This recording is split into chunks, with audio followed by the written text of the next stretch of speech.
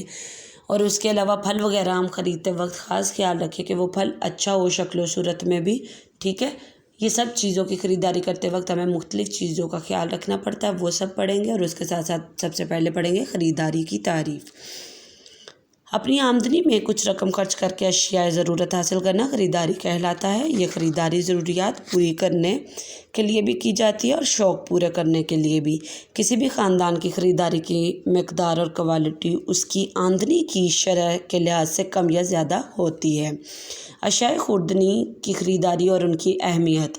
ایک سمجھدار اور کفایت شعار خاتون خانہ ہمیشہ سوچ سمجھ کر اپنی ضرورت کے مطابق ہی رقم خرچ کرتی ہے اور بلا ضرورت بھیڑ چال میں یا فیشن کے طور پر غیر ضروری اشیاء کی خریداری میں اپنا وقت اور روپیہ برباد نہیں کرتی۔ سمجھدار اور کفایت شعار ہوتا ہے طریقہ۔